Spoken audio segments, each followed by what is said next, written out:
Happy birthday मेरो बुढी। Thank you. किन बरबराइरहेको त? तँ पो आमालाई यहाँ रोटी पकाएर बस्छ नि। मैले तिमीलाई बर्थडेमा नि कति राम्रो राम्रो लुगा ल्याइदिएको छु नि। हो र? हो नि। छोड्नु न, अहिले आमाले देख्छन् फेरि। आमा माथि हुनुहुन्छ कि देख्नुहुन्न?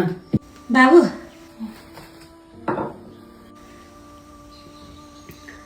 बिहान मैले तिमीलाई दमको दबाई ल्याइदेऊ है भनेको थिएँ, ल्याइदेऊ त। ला आमा बिर्सेछु मैले त। झन् त्यति गरेर बिहान भनेको सास फेर्नै गाह्रो भइरह, अहिले खानलाई नि छैन। अब त्यही काम मात्रै बाँकी छ होला। मान्छेलाई म कति कुराको टेन्सन छ, त्यही दबाई दबाई भनेर सम्झिनु मात्रै फुर्सद छ होला। त्यही पनि एक दिन नखाएर के सासै जाने हो र भनेको। सम्झनु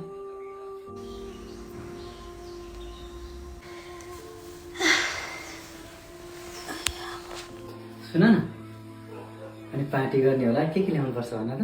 पार्टी गर्ने हो भने साथीहरू कतिजना बोलाएको छ। 5 किलो खसीको मासु ल्याउनु, अनि 5 किलो जति कुखुराको मासु लिएर आउनु, अनि आफ्नो वाइन पनि खानुपर्छ।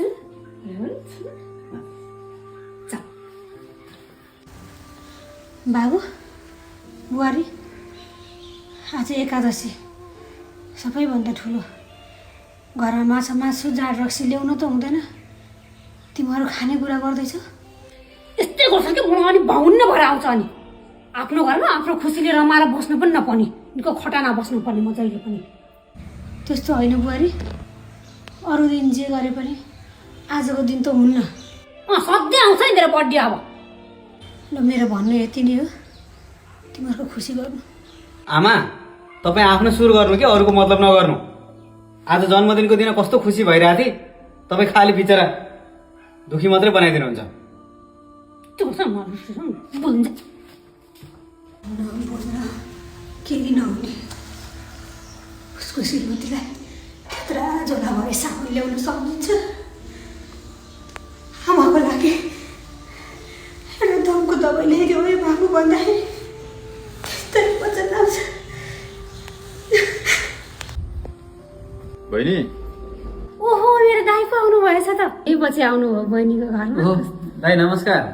कताबाट आइपुग्नु भयो त आज? यसो कामले बाहिर निक्लिएको थिएँ, अनि बाटो परेर अनि बहिनीको आज जन्मदिन पनि, अनि त्यसैले शुभकामना दिएर जाउँ भनेर पसेको नि। ल जन्मदिनको धेरै धेरै शुभकामना छ है बहिनी। थ्याङ्क यू मेरो दाइ। जाउँ त अनि दाइलाई यसो खाजा रेडी बनाऊ।